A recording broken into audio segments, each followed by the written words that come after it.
penggunaan barcode pada angkutan umum yang ada di Kota Ambon yang hari ini diuji coba oleh pemerintah kota pada beberapa jurusan angkutan umum. Bagi saya secara pribadi selaku anggota DPR, mungkin ini upaya pemerintah untuk menuju smart city. Tetapi dari kebutuhan yang ada, kita tidak hanya mencari sensasi dengan smart city, tetapi kita harus bisa mengevaluasi penggunaan barcode di Kota Ambon.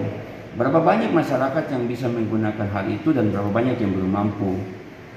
Smart city tujuannya untuk memudahkan kegiatan masyarakat terkait dengan masalah digital. Kalau saya secara pribadi yang menjadi PR besar adalah bagaimana peningkatan pendapatan asli daerah dari angkutan umum ataupun parkiran yang ada di Kota Ambon.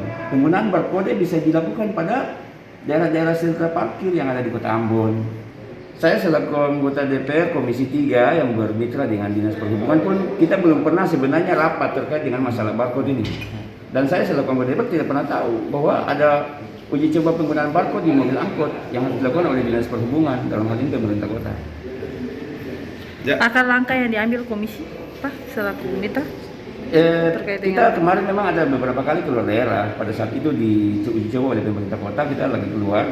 Dan setelah sekarang nanti kita akan masuk di rapat internal di komisi untuk membahas terkait dengan masalah barcode yang ada yang dilakukan oleh pemerintah kota pada beberapa jurusan angkutan umum.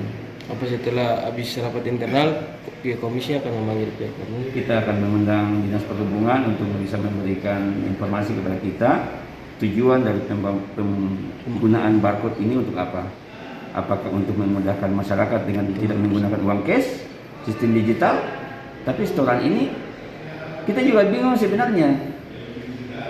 Barcode dengan cara seperti foto gitu ditempel di alat yang digunakan, tetapi dipotong pada deposit milik penumpang misalnya, berarti uangnya masuk ke siapa? Masuk ke pemerintah kota. Sedangkan uang setoran ini kan harus masuk ke pemilik mobil, pengusaha mobil. Pak juga masih rasa berat ya dengan pemakaian. Bukan cuma rasa berat. Pemerintah kota ingin mengambil keuntungan apa di sini? Jangan sampai mengambil keuntungan dari pemilik kendaraan. Masa mau mengambil keuntungan dengan pembayaran itu masuk ke rekening siapa?